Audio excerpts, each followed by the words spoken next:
नमस्कार दोस्तों। इतिहास अपने गर्भ में अनेक अमानवीय एवं घिनौनी सच्चाइयों को छिपाए बैठा है। इतिहास के कुछ पन्ने दुनिया के माथे पर एक कलंक की तरह है, जिसे कोई भी कालखंड कभी मिटा नहीं सकता। बात द्वितीय विश्व युद्ध की समय की है। 6 अगस्त 1945 की सुबह अमेरिकी वायुसेना के द्वारा हिरोशिमा पर लिटिल बॉय नाम का बम गिराया गया। यह एक परमाणु बम था। इसके ठीक 3 दिन के बाद नागासाकी पर 9 अगस्त 1945 को पुनः एक परमाणु बम गिराया गया, जिसे फैट मैन के नाम से जाना जाता है। तब अमेरिका के राष्ट्रपति हैरी ट्रूमैन थे और वहाँ के प्रधानमंत्री सुजुकी हुआ करते थे। यह तस्वीर 10 वर्ष के एक बच्चे की है, जो अपने पीठ पर अपने मृत भाई के शरीर को लादे हुए है।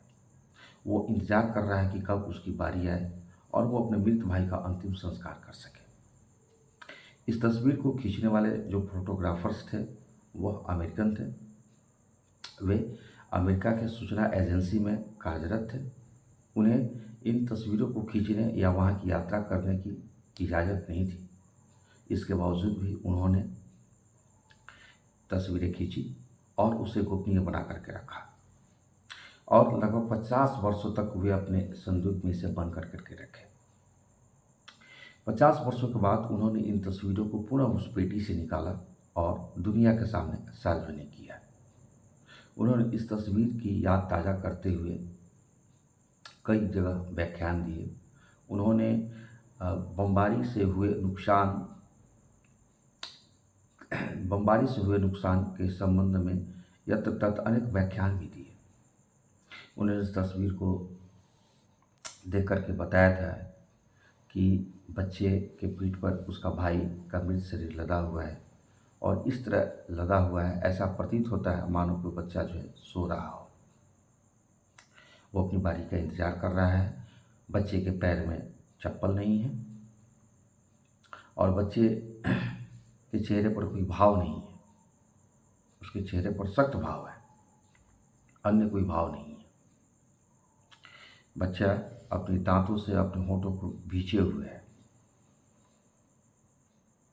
कुछ देर बाद जब उसकी बारी आती है तो सैनिक ने कहा कि लाओ, इस बोझा को मुझे दे दो।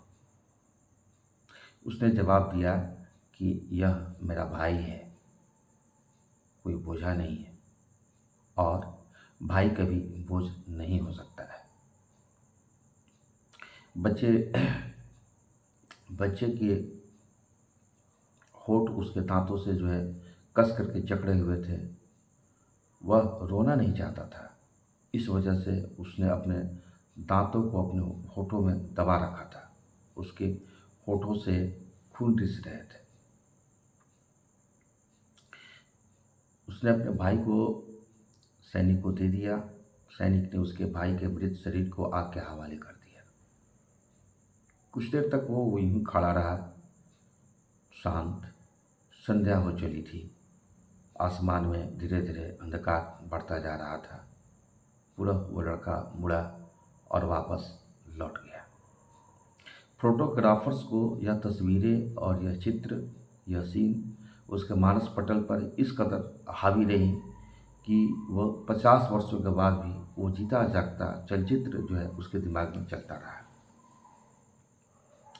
जापान में इस तस्वीर को एक हकीकत के रूप में आज भी स्वीकार किया जाता है।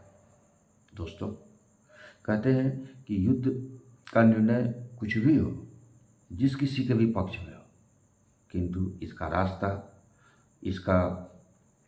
रास्ता या इसका जो परिणाम है, इसकी जो कीमत है, वह हमेशा अमानवीयता, अनैतिकता और इंसानियत के कब्ज से होकर ही जाता है।